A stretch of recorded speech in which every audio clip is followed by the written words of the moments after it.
Commercial sexual exploitation of children is a known issue in Belize, but it is often swept under the rug as society pretends that it's not that bad.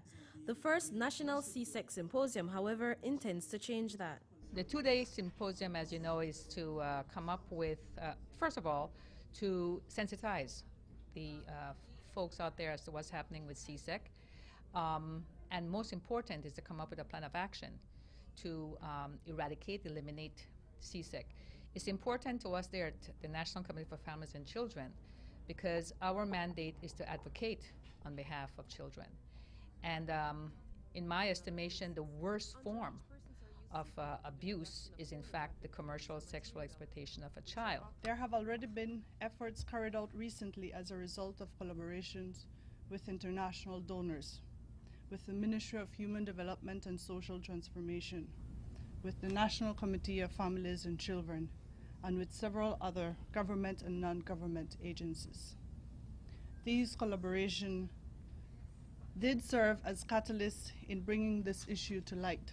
What also needs to be brought to light is that C-Sec cases tend to be overlooked because the arrangements are orchestrated by the victim's parents. The main difference between C-Sec in Belize and in the rest of Central America.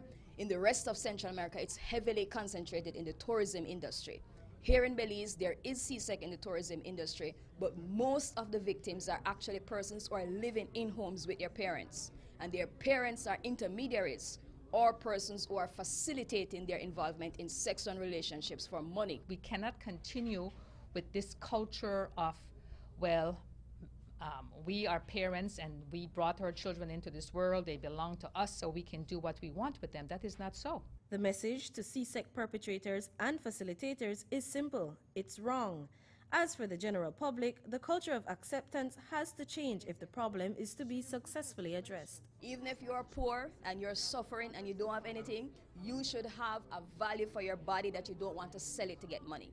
We want to make information available to victims that they understand their rights. A lot of these young people did not know their rights. They didn't know that they could say no or what help was available to them if they said no. We want to get that information out there. We also want to let perpetrators know that this is a crime. And if you are guilty of this, you will be convicted and you will go to prison and you will spend a lot of time in jail. As Belizean men, we have a duty to stand up and let our brothers who engage in this type of activity know that their behavior is totally unacceptable.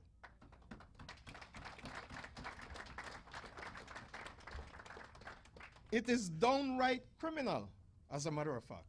A national situational analysis sponsored by the International Labour Office, ILO, was presented today to reveal the true severity of the C-Sec problem in Belize. And they went out and they interviewed young people in schools. They interviewed persons, young persons who were involved in tourism. They did observations and found young girls who were working in bars and in nightclubs as exotic dancers, and some of them were giving sexual services to men in those bars. And so we recognize that this was happening. This was a problem. It brings it home to bear. So we will see, we've heard about the international aspect of it. Now we will know exactly what is happening here in Belize. So it indeed becomes our problem. So we will see what our problem is. And of course you need to have, be aware of your problem before you can come up with your solution. So I think it will be very eye-opening.